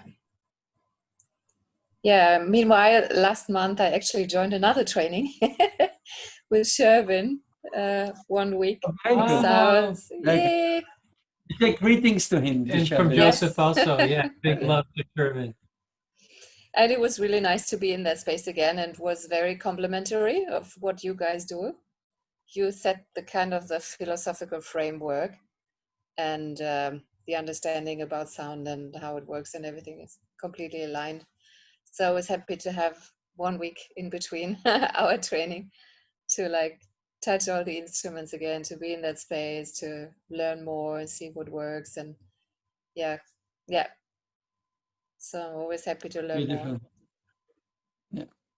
So with Sherwin, for instance, did you work on the voice more because he's a beautiful singer, no? Beautiful. Yeah. So what he categorized it like in the same as you mentioned at the beginning, the starting with the physical, the more grounding, and how you use the voice more in like a shamanic way, and then the heart space where it's more like about conveying the emotions and the love, and the celestial, like more the spheric sounds, and using the voice in these different zones or different elements in different ways. So that was also part of the training, how you could use that. Very good. Yeah. I love these connections from Brazil to Bali and Turkey in the middle somewhere. Dagan. That's India. We first have to say hello to the guests, basically, from outside. Hello, everyone. It's really nice to see you. Hi. So yeah, for me, I've been studying on my self-healing for the past 3 years, but for the past 4 months, it's getting intense and intense. But hopefully I am in this position of the observer right now. So I am detaching myself from most of the time, detaching myself from the intense emotions. And I started writing, and it really helps me a lot. So then I go back and read what I've written before, and I see my progress, and it really helps me. With the session that you guys showed, it's really beautiful. I also enjoyed the sounds. I realized that I missed the instruments, and I've been also just like conducting sound healing to my wife, to my friends, whoever asks for it, and I've been observing them also. And I have a couple of questions, but I think I can ask later. I don't know. For example, I just asked one question, and Sure. For me, you said when you finish the healing, you just go out slowly and just maybe leave the door and let your presence be there. I don't know why, but for me, when I finish it, I want to be in that space, still hold the space, you know. And also, I don't know why, when I finish my healing session, I'm kind of struggling to bring the people back. So I just still be there, and I wait them to wake up. I'm good at dozing the people off, but I'm still practicing on taking them back. And also for the past month or so, I'm just kind of researching a lot of stuff. I just put sound world to aside, if I can say. I'm just also interested in other stuff. And what I see is that everything works together actually. They are all different aspects of the same thing. And it is tiring, you know, just work everything and trying to figure them out by yourself, but it's fun. And hopefully I'll be able to one day be help of the people who asks for it. Right now I'm not doing anything. I'm just self-educating myself and raising my baby boy, and that's it. So yeah, thank you. And the format Thank you, Dagan. I'm looking forward to it too. Thank you. Yeah, you said very important. I mean, exactly, you know, the deeper you go into the work, you cannot avoid bringing yourself into it and exploring yourself. That's why I said in my music therapy training, or when Joseph, you did your body work, you go through years of self-therapy, basically. You have to get to know yourself, and what does it mean, therapy? It means to get to know yourself means usually get to know your shadows. It's most of it is shadow works, all those things which are not in the light. And the more you can be with them, you can accept them, you can let them be, you get to know them, you work with them, you play with them, you dance with them, you struggle with them, you want to throw them out, don't want to know anything about it. The more you go into this process, the more you understand yourself and life and all the problems of the others. So it's essential. If you want to work with other people, you have to be in this process. And you said, you very beautifully, you said one of the most important points is that you journal that process. Yeah, you get into that intensity. If you're journaling it, I still do journaling. I went through a very deep healing process over the summer in the lockdown. Lots of stuff came up and stuff. I journal it, and then I go back after 1 month and I read it and I say, wow, this was going on. Wow, I was really in that deep space. And what you said, actually, all of it is actually there to develop the witness. Yeah. If we can develop that, observe, and because in the session, I'm in it, but I also need to have the witness because I'm responsible. It's with your kid, when you play with your son, you're completely in it, you're engrossed, you lose yourself in the magic of it. At the same time, you're in a responsible position when you play outside or something like this, no? And that's the beauty, I think, of any of this, how to say, intensified processes. We're learning in one way to fully give ourselves into it, yeah, be in the trance of it, and at the same time, we're cultivating that witness position. And that witness can be there even when the trance is happening. There is that possibility of the simultaneity there. So journaling helps because I can still write from that inner trance. And then maybe a few days later, I can observe it mentally. Yeah? I often do that. I let the pen just write. I don't think, when I'm very in early morning or late night, I just let the pen write. And then in 2 days later, I look at it and says, wow, that's interesting stuff. So thank you for sharing that out of your own process. Yeah. Shall we catch somebody who is there? Suniti didn't say something yet. Coming closer home. It is so nice to connect back with you all, wonderful people. And when the session was announced, I was very excited because I'm always very eager to learn more about conducting a sound session. And this is what I have been experimenting in the last few months. The lockdown has been a good period, as Dagan was saying, to do some self work and then also offer it. So I have kind of progressed to some extent in conducting these sessions online. I have set up a studio, a small recording studio, to kind of offer it, and the response has been very good. Maybe because there is not much of external disturbances in terms of any sound when we offer a session online. When they wear the headphones, it is fully the sound that they listen to. So the response has been very good, and I have also started working, on one-on-one patients or people who want to come. And this session was very revealing. It gave me a lot of insights of the different uses of the instruments and the way in which you start with the vertical and then you expand, then intensify, and then kind of bring it down and bring them back to the conscious awareness. It's very, very interesting. And I was also doing a bit of what Aurelia was saying, channeling. And some of the scripts for the some of the sessions were channeled. And as you said, like, I don't realize when the depth, but when it's put into the script, I was understanding that it has a lot of depth. And when you're open to that kind of external inputs from the higher self, it is very, very interesting. And I'm so excited about your backpack concept, waiting for it. That would be really something. Okay. Yeah. So thank you. Committed us. Yeah, no. Okay. One order. Yeah, sure. I signed up for another job. Very beautiful that you see actually this process of, that's why I think writing is an interesting process, especially handwriting. I think it probably works for people also on the keyboard, but it's kind of like, because we have all the layers are there, that means our dream self is there, present always, even in our conversation. Part of us is dreaming with it, and part of us is maybe even in a deeper space with it, and another one is very alert.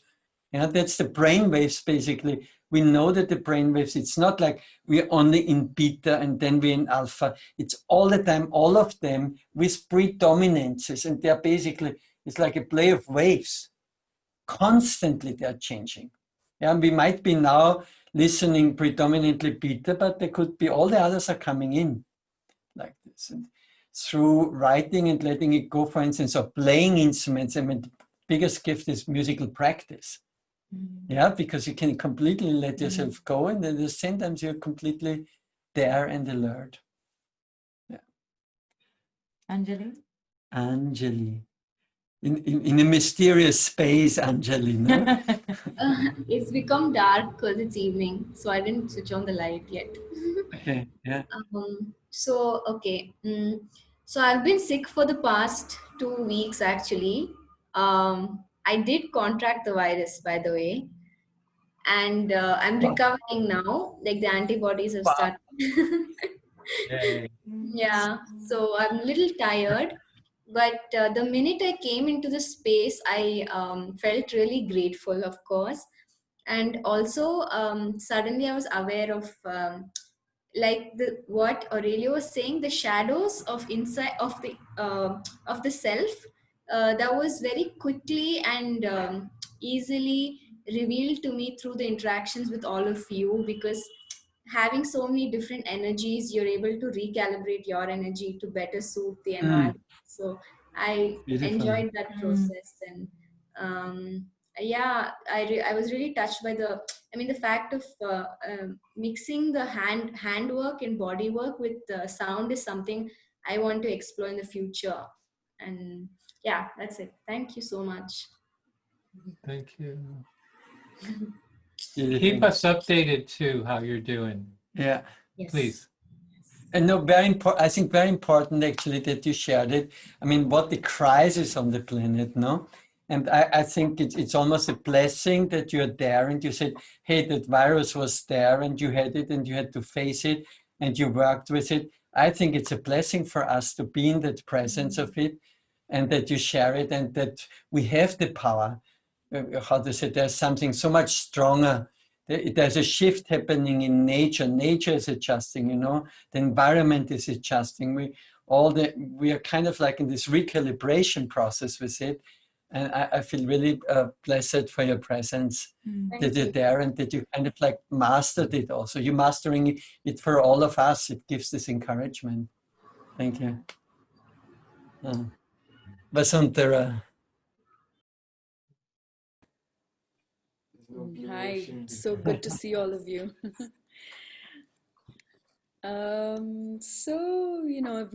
We have a new gong Yeah. that came Nice. to us from Swaram, which I think has shifted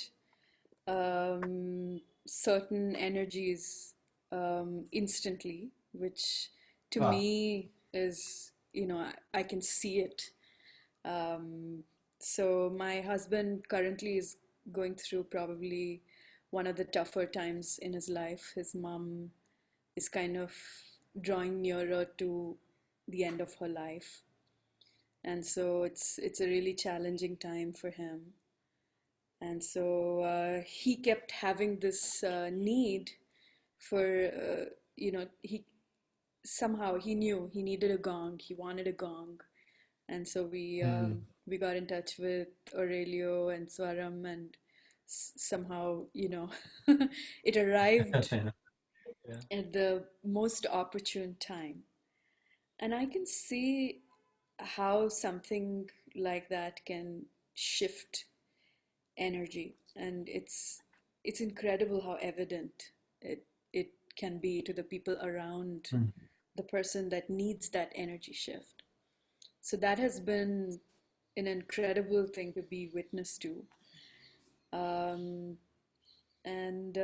I think, coming to Oroville and meeting all of you and going through this shared experience that we went through there has set me off on such an amazing journey of discovery, of self-discovery. So I've just come out of a 7-week course on flute as sound medicine.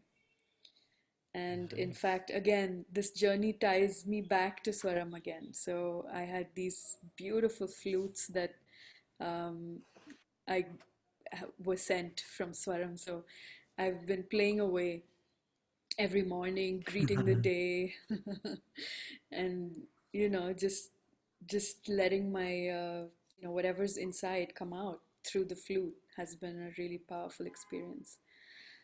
And Marise and I have been sharing another class together. We've been yeah, we are sharing this class on biofield tuning and vocal Yeah. sounding, and so Oh yeah. it's it's the so if the voice is your internal vibrational instrument, then what can you use that's simple and small, that's an external vibrational instrument that can meet your voice? And these tuning forks seem to be so magical.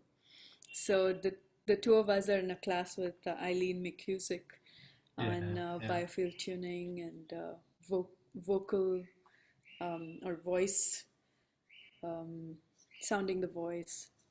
And to me, the music is something that just comes so instinctively. So for me, I have to take myself away. So I have to be an objective witness and take myself out of the music and be okay with the sound of the voice and not the musicality of the voice, so that's a different way for me to look at the whole thing. And so it's a new kind of discovery. So that's, those are the things that I have been sort of diving deeper into. And somehow everything ties me back to Swaram. I keep coming back and saying, okay, Varun, I need this, or Aurelio, please send me this, or Anushka here, can you do this? So I don't feel like the connection has, that when we're talking about 6 months and 8 months and all of that, it doesn't seem like that long. It just seems like we're connected so deeply, and I don't feel this passage of time. There's also something very beautiful, I think, when I say we talk about musical instruments. They're instruments, basically, how to say, they're tools in many ways. I prefer almost to call them sonic tools, yeah? And what happens for me in this exchange of instruments is very special because, for instance, you, Vasundhara, you had ordered from us, you asked us if we can do flutes in major Native Americans. And we realized, we looked on the internet and there's hardly anybody making them. Yeah. And that was a very beautiful adventure for us. It put us into research, exploring it. We had to work with the new measurements, and then we were thrilled with the sound of it and all of that. And the similar thing happened with the gong. Was also actually was Joseph was involved in, because he plays gong much more than I do. And we listened to all the gongs. We had a session, and then I mentioned, hey, Roberto needs a gong and stuff like this. And for us, it was clear it was only two of them. It was actually the gong I was most attached to. But then kind of like Joseph helped me in one way, and he said, no, it seems like, how to say, he needs the best one. Yeah. And so that for whatever he's going through, so in one way, which how to say it, and those connections, in that way, instruments, they become carriers of connectors. There's something else going on with it. For me, for sure, we know that the right instruments come to us at the right times. They're really allies in that way. And so for me, that's one part where I like the Zwaram work, because actually there's something moving between us, connecting us. I can totally feel it, and so can he. And you won't believe it, you know, his mother is 2 floors lower, you know, down from where the gong is. But they found a way to share it, you know. He plays it over the phone, or, you know, he plays it somehow and she can hear it. And then she connects it in her own way to divinity that works for her in her mind. So Wow. it's, you know, it's beautiful. It's a symphonic. Yeah, the 38 symphony. Very good. Very happy to hear. Very grateful now to hear what it's there for. Greetings. Thank you, Masita. Hey, Isabella, still in Romania? Are you there? I'm here. Hi, everyone. Can you hear me? Yeah, loud enough. Great. It's nice to see you all. So yes, I'm in Romania, at least till December. And after that, I don't know. My husband is in India, so I'm here with my daughter. We are the two of us in Romania.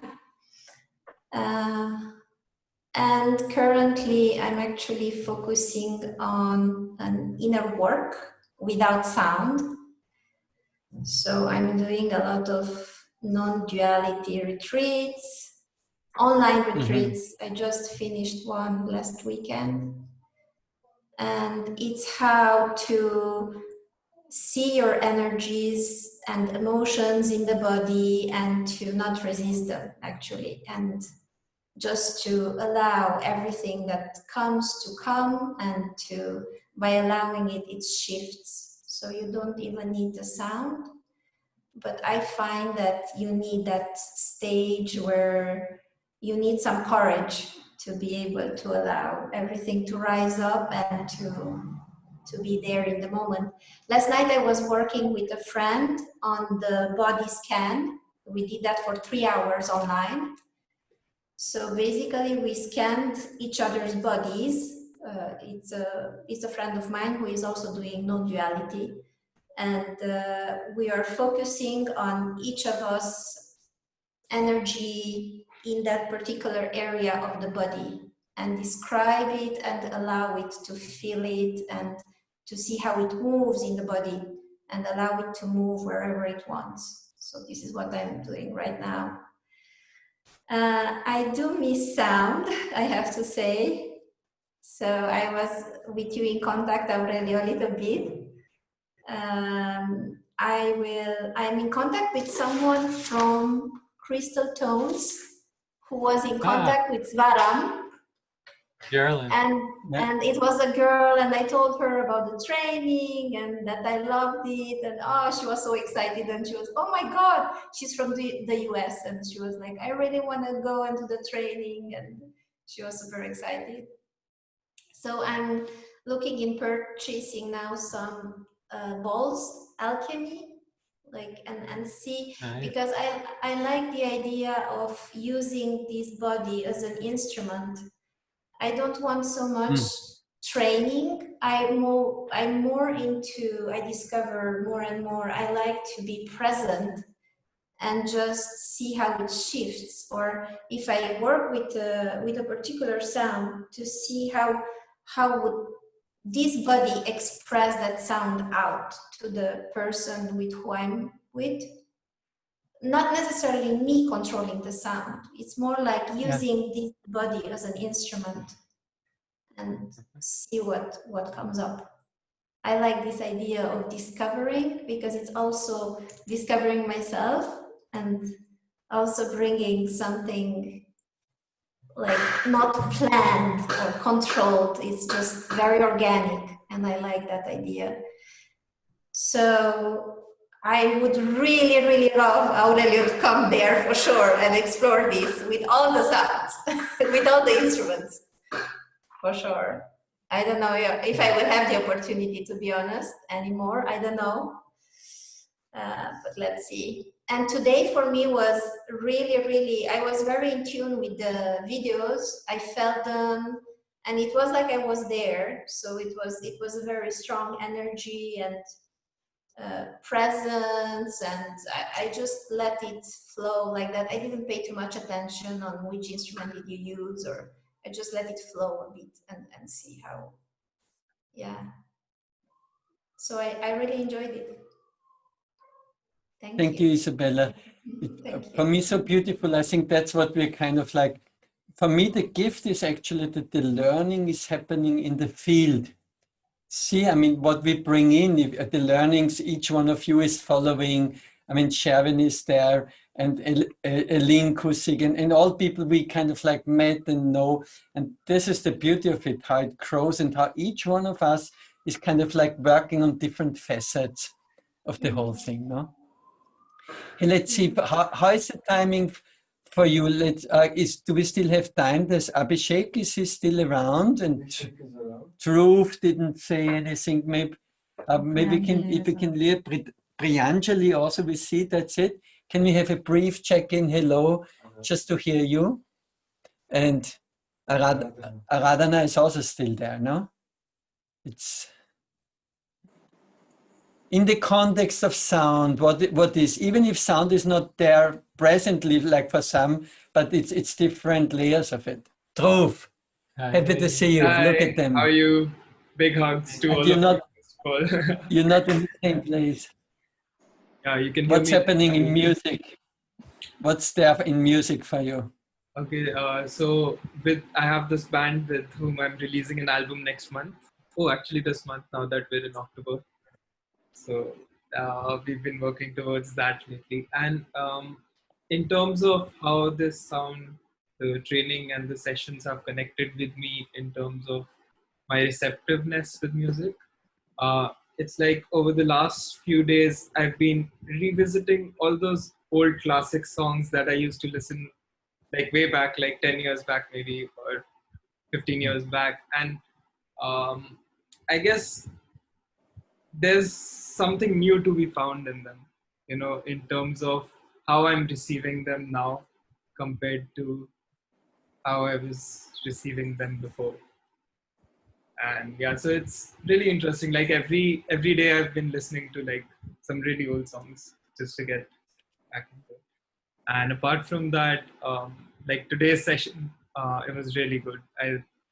I mean, kudos to the team for like preparing the videos. I mean, it's a lot of time and effort, I know that. And so I'm really grateful for that you have conducted this for us. I'm really grateful to be a part of this group, first of all, because like apart from what we're getting out of the videos and all, when we have this part where everyone else is talking, and then like there's so much more insights that I get out of that, like out of what the heart says, Vashindra says. So that's very nice, like just being part of this group. And in fact, I think 3 times in this session, I was typing a question, and then someone in the group asked that exact question. So I was like, wow, I can just really listen to what's happening. So, yeah, thank you so much, everyone. And like, this was a really good session.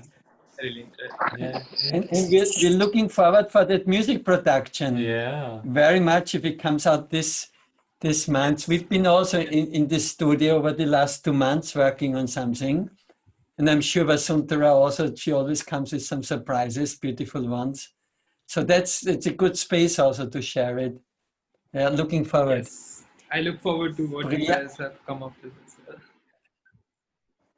who is sitting there in the background? Priyanjali. Also Anjali. beautiful light. It looks like a photo. Hi. I love this half light. Yeah. Yeah, we Hi. just haven't switched on the light, just like Anjali, just soaking it all in. And also, I have this little one here. She joined in halfway through, so I'm just letting her be. But this is so nice to see everybody. I'm sorry I couldn't keep my video on the whole time because I really wanted to hear everything, and the internet connection was acting a bit strange. So it's really interesting when I hear what everybody's been up to, and also I haven't been able to join these group sessions because something or the other has always happened. And in fact, today also it so happened that the appointment I had got cancelled, and I was just like, yes, finally. So I'm really glad I could make it and see all of you. And for the session today, it was really interesting how I could actually feel the separation between, you were mentioning the kosha, so I could actually feel the separation between, the outer and, the physical body and the breath, and then the mind, because since it is something that, we're watching the video and I'm trying to absorb and I'm trying to learn, so my mental body is working and I'm trying to really decipher, but at the same time, I just kept getting goosebumps and I just kept feeling like I'm being sucked into the floor. And it was just really interesting how even when I didn't have the intent to actually absorb the session from a perspective of actually healing and, considering all the things that have been happening, but it just happened on its own organically, which is interesting. Also, because I was trying to think of questions and my mind was sort of active. So it's interesting that I was still able to find that grounding physically. So that was very interesting. Also, through the session, there was a point when she's been purring on me, the cat, and then the gong started going and somehow it was coordinated. So I was just like, this is amazing because I could actually feel the vibration of the cat's purr going along with the music, with the sound. So that was really interesting. I think after the session, I'm feeling, so I've been dabbling with the, reading the books that was written, and especially the toning exercises in the book Humming Effect, and I've been playing around with the sounds, the toning sounds, while doing yoga sessions, because I continue to take yoga therapy sessions online for my clients. And recently there was a project where I had to create something for kids, and I realized how powerful sound can be when I am working in terms of movement for kids, because there's just so much of receptivity. So that's something that is new with me in terms of just discovering and learning, and also to share with you all that I'm really trying to incorporate that element, especially for kids, but also otherwise into the practice. In terms of the instruments, I've mostly been working with singing bowls, but in the last few months, I just realized it's gotten a lot more darker as I kept talking. But yeah, it's really dark now. So in the last few months, I somehow, thanks to amazing friends, acquired a Native American flute and a djembe from a drum circle here in Delhi. You'd be excited to know, Vasundhara. So today being full moon, I think would be really cool for me to actually haven't tried those two out at all. And I'm feeling really inspired to try those two, because these two also happen to be the two instruments that I recall telling somebody at Swaram when we were training that, oh, I can't do drums and I just can't do flutes. And somehow these are the two instruments that came my way in these last 2 months. So I think that's really something. And today being full moon, I think it's time to try it out. So yes. Thank you so much, everyone. It's so nice seeing you. I'm going to switch on the light so you can see me too in a bit. Beautiful. I think you can use your drum in the final chant which you want to share together. Definitely use it. Aradhana, what's there for you with sound? What's unfolding? With sound, I've been on a lot of mantras and all. And physically, I not with much of that I'm doing any sound work. I am totally, COVID has done something very beautiful for me, that I'm doing a lot of self work. And what I was in March when I came there in Pondicherry, and I'm a very different person now. And just being with my own self and rediscovering and a lot of clearing, I'm doing my self work now. And a good news to share, which I really wanted to do since a very long time, that I'm moving to Rishikesh on 18th of this month. Oh, And wow. Beautiful. yeah, Beautiful. yeah. And I really enjoyed today's work. It was very nice, Aurelio and Joseph, the body work which you did. And that was something very new and very interesting. And probably I want to learn more on this aspects. Other thing is, I want to know, when are we going to have our physical classes? I think Varun told me probably it will be in March. And is it so? By March, We are hoping, we are aiming. Who knows? But because in March actually we wanted to get together with alumni of other courses. We talked since 2 years of making that happening, and we thought that would be a great opportunity if really the possibility is there. And if some of you would come, we could work, we could have our work sessions and then benefit also from all the alumni who each one in their own respect went into their own tracks of the sound journey. So that, but let's say we're holding that space, we even have reserved the venue, kind of, but we have to really, nowadays, none of us, we played one month by month. Actually here now, week by week. No, that's what it looks like. And I think it's an interesting space also for humanity, that we cannot project our will and our wanting, so that there's a different thing in the dance of it. I think it's a very good learning. But hopefully, I think we should still stay active, because we don't want to be just like the playthings of the forces which are at this moment dancing wildly on the planet, no? So we want to be in this alertness activity and not giving up our own life and what we project and our intentions, no? Yeah. So we're setting that intent for March, and we'll see how it goes. And we trust whatever is the right thing is going to, it's focus. All this energy now is focusing all of us. I mean, I'm hearing from every one of you. We're all getting focused into exactly where we need to be. And, you know, and God willing, we'll be together in March. Hopefully. Good. So, yeah, thank you. Thank you. Thank you Hey, so much. Thank you. I think that's a good round of Abhishek. We remember you were the moderator, no, in the sessions, kind of like with Anushka. So it's on your turn. Your turn, and Anushka, to round us off a bit here. Okay, so it's again fantastic to see all of you, and I really look forward to these things, to these sessions, and to these connections, because it's yeah, it's really awesome. So just very quickly, there's something very exciting which happened. We've been this music group I work with from the tribal areas.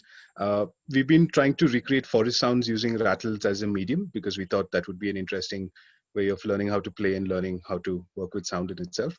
And then we realized that we were to create the sounds of different animals and different experiences in the forest. We were creating the rattle shapes differently, and we were choosing different seeds and trying and find different ways of playing it.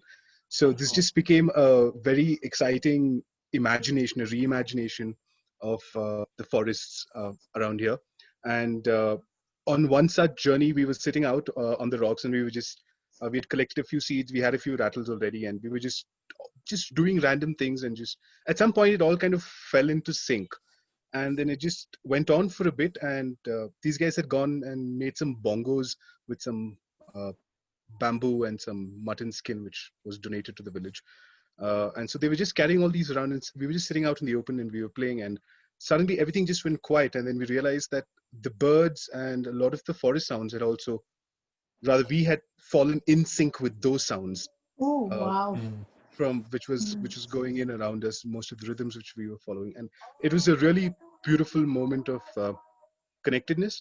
And I hope I'll be able to share some rattles with whoever wants some. Just let me know. I'll be happy to send them across. But yeah, so it's such a interesting journey of just trying to reimagine and reconnect with the forest, and just trying to see now how we can expand this into different places. Yeah, just something I wanted to share. And there's a rumor that you also might be grazing the Auroville forest. Yeah, well, I was hoping to keep that a little bit of a secret, but yeah, so yeah, just so you guys know, after the 8th, I'm not going to be around here anymore. But yeah, so hopefully I'll be seeing you guys soon in person on the 8th, and I can't wait for the rest of you to join in as well. And hopefully we'll all get You get entry only when you have a rattle for each one. I'll make sure I do that for sure. Yeah. Okay, I think we can call Varun. No, if he wants to join for a beautiful closing. Yeah, thank you. I thought actually we could take the occasion as a tune-in, because it so happens I got this beautiful message from a sound worker in New York today, and of Indian origin, and she reminded me of, first it was a message of Gandhi, and I was not really connecting. I didn't know that there was a birthday of Gandhi today, Gandhi Jayanti.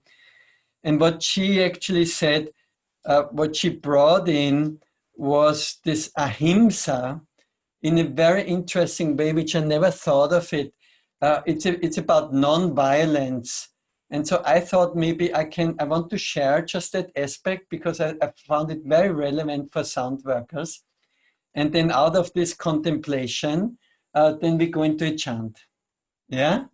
And hopefully that you can join in the chant, and somebody is using, the cat will also meow into it. Actually, I wanted to mention there's amazing research going on the frequency of the cat purr. I was asked 2 years ago if we actually don't want to work on these instruments of the frequency of the cat purr, because it has this amazing effects on the nervous system. Yeah, so the discovery journey, Isabel, what you say, it's not stopping. That's a beautiful thing of sound. It's going on. It's a lifelong learning. Okay, if you just take a moment of the concept of ahimsa and non-violence. Basically, sound workers, we're working, we are offering our instrumentation for a work of harmony. Harmonization, balancing, working with resonance, with the resonances. We know, of course, there's lots of dissonances, part of it, that's part of the shadow work, which we said, and the dissonances which are in the world, especially also currently. So we are really, we're offering our work. Sound work is a work of ahimsa. Yeah.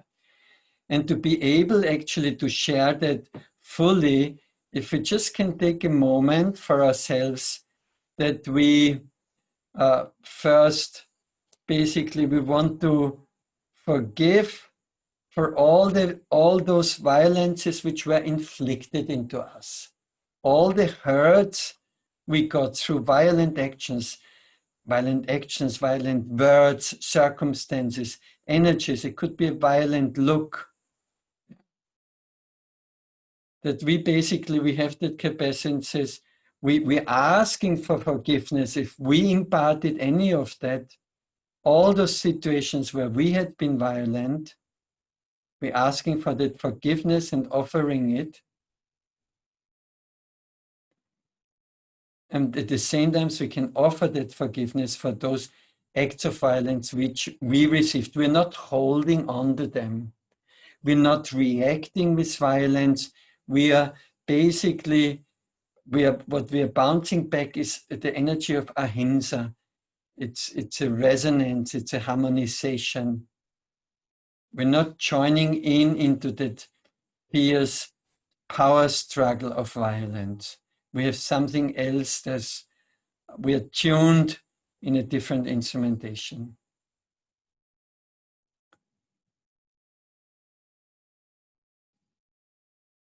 And it's so beautiful at this moment also on the planet that that seed of ahimsa, which is an ancient practice, and Gandhiji had used it in this struggle for independence, that actually, how to say, I think very crucial at this moment on the planet for us, that we say, yes, sound work, that's a practice of ahimsa. We're working for harmony.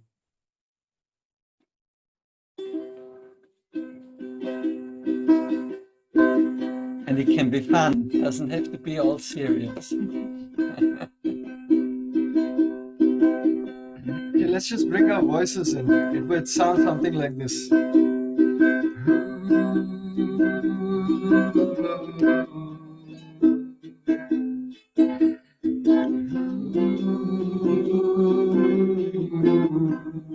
You can follow your own melody, there's no need to follow us.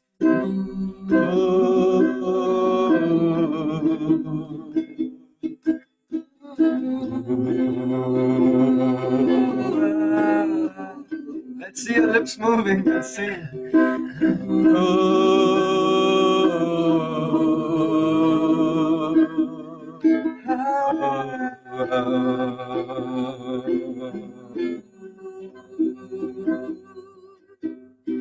Mother Earth, follow the sun, sharing your gifts with everyone, grounding my feet into the earth, sharing my gifts with everyone. And we go into the share your energy.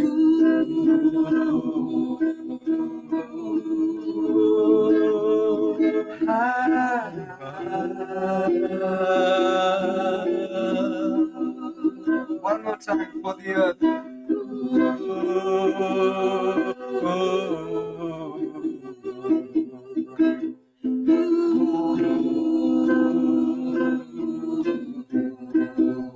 To the mother.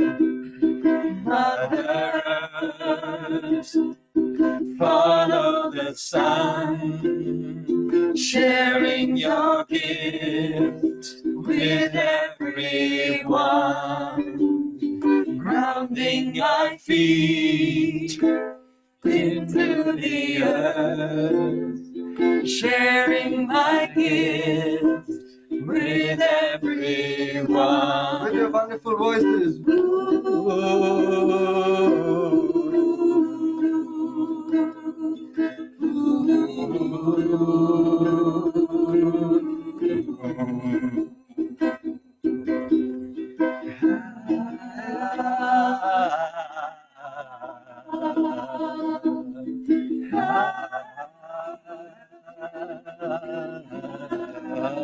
Let's sing just for the voices.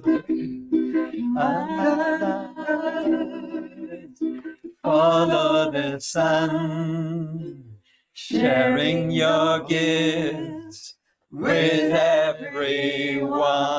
Feel the words, grounding our feet. Grounding our feet into the earth, sharing my gift with everyone. And we take it home.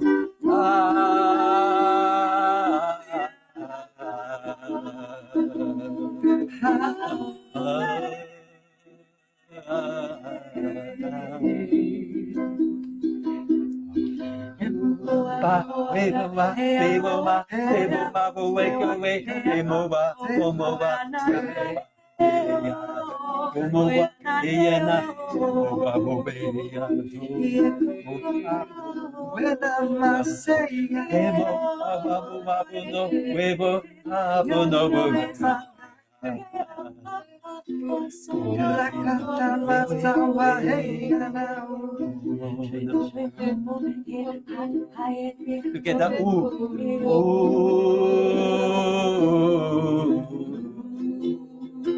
bring it in with a beautiful ooh.